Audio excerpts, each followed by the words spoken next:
जीवन कभी भी एक जैसा नहीं रहता है। हमें अनेक प्रकार की सफलताओं एवं असफलताओं के बीच गुजरना ही पड़ता है। इसका एकमात्र कारण नौ ग्रहों के गोचरीय प्रभाव को भी माना जा सकता है, जो एक राशि से दूसरे राशि में हमेशा ही संचरण करते रहते हैं। एक तो आपकी जन्म कुंडली होती है और दूसरे यह गोचर की कुंडली होती है। यह गोचर की कुंडली ही व्यक्ति के जन्म कुंडली को या तो बल प्रदान करते हैं या गोचरीय प्रभाव से कभी कभी आपके जीवन में अनेक प्रकार की समस्याओं के पहाड़ खड़े कर देते हैं। नमस्कार, मैं प्रोफेसर सतीश चंद्र झा अपने चैनल में आपका पुनः स्वागत करते हैं। दरअसल 30 अक्टूबर 2023 को दो बड़े ग्रह छाया ग्रह राहु एवं केतु का राशि परिवर्तन होने जा रहा है। जब भी कभी 9 ग्रहों में राहु केतु एवं शनि ग्रह का राशि परिवर्तन होता है तो प्रत्येक व्यक्ति के जीवन में हलचल पैदा हो जाती है, क्योंकि राहु एवं केतु तो एक छाया ग्रह है। यह पापी ग्रह माना जाता है, जो जीवन में कभी तो हमें आकाश की बुलंदियों पर ले जाने का कार्य करता है और कभी कभी हमें जीवन के अंधेरों में खो जाने को बाध्य भी कर देता है। इसी संदर्भ में आज मैं बृहस्पति प्रधान धनु राशि के लिए इन राहु एवं केतु के पड़ने वाले प्रभावों को लेकर आपके समक्ष उपस्थित हुए हैं। दरअसल बृहस्पति प्रधान धनु राशि के व्यक्ति अपने कार्यों के प्रति समर्पित होते हैं। उनमें धार्मिकता की भावना भी पाई जाती है, परंतु वह अपने सारे कार्य एक लक्ष्य बनाकर गुप्त रूप से करना अत्यधिक पसंद करते हैं। वर्तमान में राहु देवगुरु बृहस्पति, जो आपके लिए अत्यंत कारक एवं शुभ ग्रह है, उसके साथ पंचम त्रिकोण स्थान में विद्यमान है। जब भी कभी राहु एवं बृहस्पति एक साथ आते हैं तो चांडाल दोष का निर्माण हो जाता है।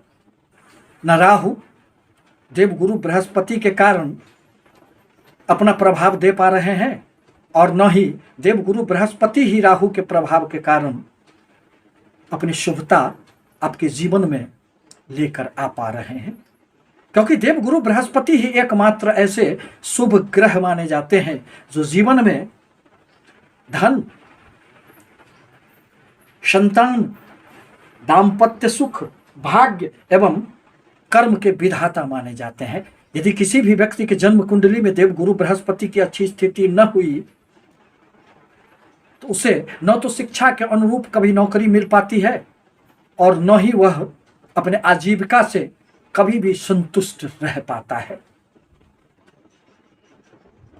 देवगुरु बृहस्पति यूं तो आपके वर्तमान में पंचम स्थान में बैठकर बहुत कुछ कर सकते हैं, परंतु राहु के कारण उनकी शक्ति में अभी छिन्नता आ गई है।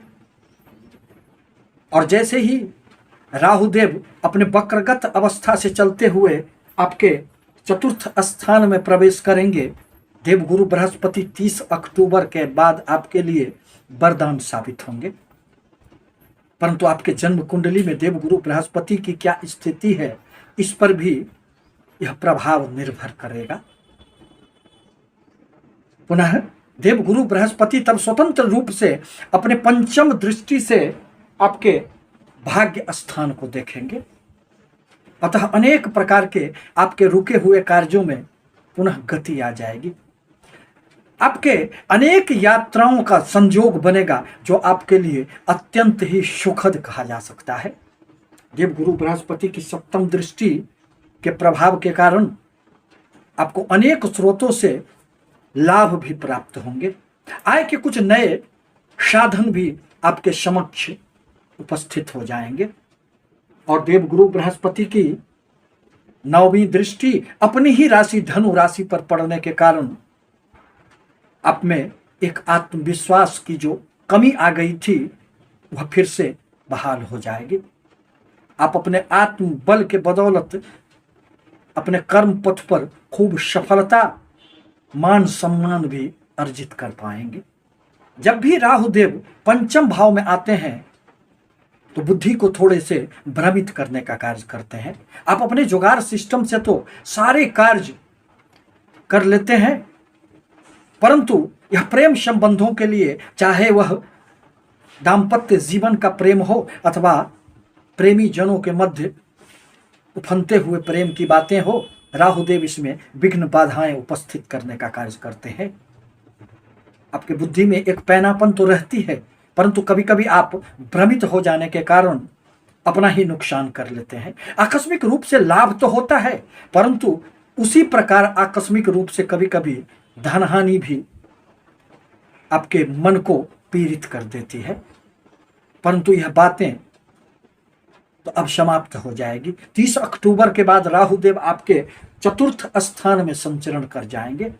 चतुर्थ स्थान माता भूमि भवन का स्थान माना जाता है। यहां रहकर राहुदेव आपको भूमि भवन वाहन संबंधित अनेक प्रकार के सुख देने का कार्य करेंगे, परंतु मन के लिए राहुदेव की यहां उपस्थिति बहुत अच्छी नहीं मानी जाती है। सब कुछ रहने के उपरांत भी मन बड़ा अशांत रहेगा, एक दुविधा की स्थिति रहेगी। माता के साथ भी आपके कुछ वैचारिक मतभेद हो सकते हैं, अथवा माता के स्वास्थ्य संबंधित अनेक प्रकार की समस्याएं आपको दुविधा में डाल सकती है।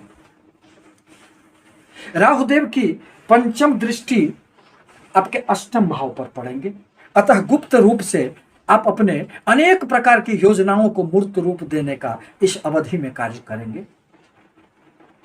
और आपके केतु देव कर्म स्थान में प्रवेश करेंगे। कर्म स्थान में आकर केतु देव आपके कर्म क्षेत्र में एक गति लाने का प्रयास करेंगे। आपकी अनेक प्रकार की योजनाएं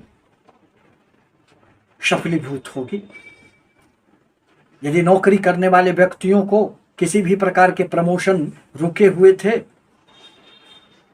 तो अब उसमें हर प्रकार की बाधाएं दूर हो जाएगी।